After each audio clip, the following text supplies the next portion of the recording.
In Proverbs chapter 22 verse 29, the Bible said that, "Seest thou a man diligent in his business, he shall stand before kings and not mere men."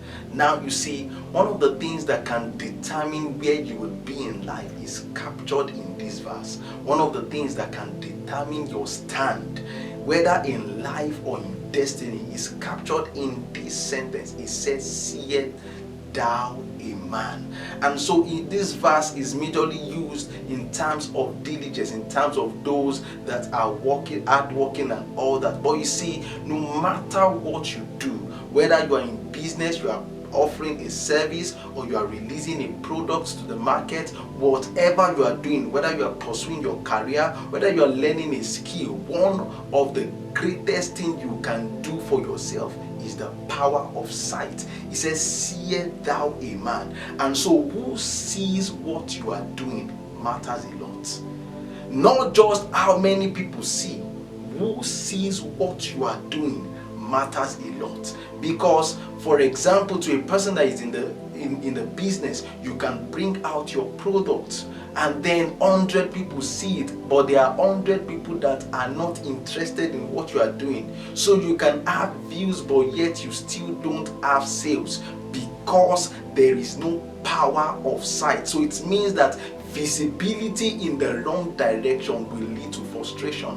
Visibility in the wrong direction in any endeavor will lead to frustration. So whether you are in one area or the other, the power of sight matters. Who sees what you are doing? You are releasing a material that can be a blessing, like this one. You are releasing something. Who sees it matters a lot. There are people that can see what you are doing, and then they will help you beyond the reach. Why? Because who saw that stuff was the person that needed it. So when you come to the area of your stand, in fact, when the Bible said that, "Seest thou a man," it was referring to those that sees someone, not just someone that has been reformed. So it means that someone can be reformed, he can be productive, but if the right person does not see him, he will be broke, he will be frustrated, he would end up in depression. You are working, you're working tirelessly, but then who is seeing it? And so in the aspect of sight, the second thing you must understand is the aspect of self-discovery. The Bible says, "Seest thou a man." So that man has discovered himself. When they see you, what do they see? When they have the chance to see you, what do they see? If the Lord gives you a visibility, what will they see? Will they see someone that is ill prepared? Will they see a man that is not adequate for the job? Will they see someone that is only talented but lacks character? What will they see? Will they see a gifted but arrogant fellow? Will they see an anointed rebellious person? If God grants you the grace for visibility now, what will they see? He says, "Seest thou a man." So who are you? What will they see? When God opened up the channel for Jesus, when the Father opened up the channel for Jesus, the Bible said that, he said that all men would hear him. Why? Because he opened up the channel for the world to see something he had become in training. And so if you don't give yourself to training, when men see you, they will not see the version of you they are meant to see. And so before you seek for visibility, in as much as visibility is one of the advantage to give you a good stand, visibility to an ill-prepared man, visibility to a man that is not ready will only cause destruction to that man. And so when it comes to the aspect of sight, you must take it serious. I'm doing something, but yet the question is, who is seeing it? Who are those that are seeing? There's nothing like frustrating a business, a vision, a goal, than giving it to those that are not interested. Allowing the, why do you think they call the TV program. Why do you think they call it program? It's because it is meant to program your mind. It is called programming. It is meant to program your mind to see something in a certain way. So the Bible said that, seest thou a man, allow God program you. Program yourself to diligence. And then the Bible began to show us that seeing is not enough. The next thing is seeing a man. Who is that man? A man that is diligent.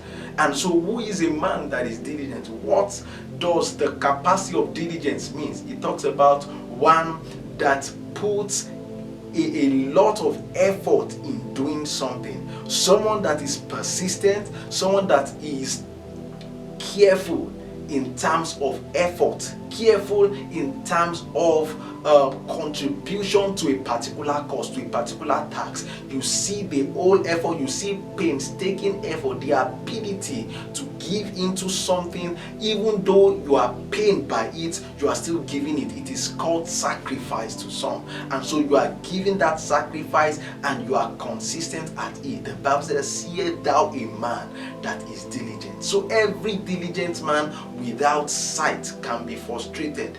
Having sight without being diligent can lead to destruction. And it says, seest thou a man. That man must be what? Diligent in his business. The question is, what is your business? One of the greatest ways to succeed in your business is to mind your business. A whole lot of people don't know how to mind their business. This is the reason why their business does not have structure. The things God has put into their hands, whether in terms of work, whether in terms of a vision, in terms of ministry, whether in terms of vision for a particular business, whether in terms of whatever God has given to you. You must understand the act of diligence in business. The ability to wake up when it is not convenient, the ability to put in your time, your effort, your energy, your resources to contribute, not just in season, even out of season. Seest thou a man diligent in his business, and this thing will result to his stand. He said he will stand. The Bible said they began to look for David, and when they found David, they brought him before the king. A skill that he was playing brought him before the king, and he stood. So what you are doing can bring you before great men. It depends on who saw you. What you are doing can bring you to, you think it is small, it is not being appreciated where you are, but when the right person sees you, when the right generation sees you, when the right customer sees you, when the right audience sees you, you will know that there is value in what you are doing.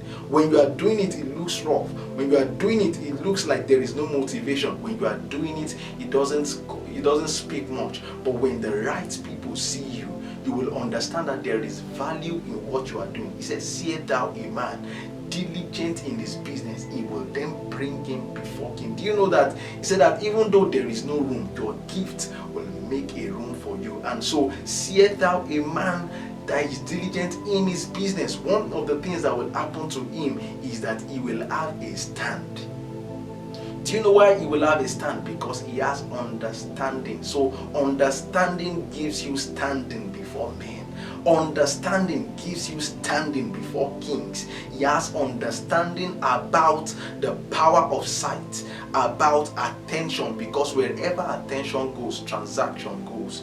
Wherever attention goes, transaction follows. So wherever you understand the power of attention, you understand the power of diligence in his business. The combination of that will result to a place of stand. So you bring your business, you bring your product, you bring your service, you are diligent at it, but also the area of how you can market yourself. Now this is it.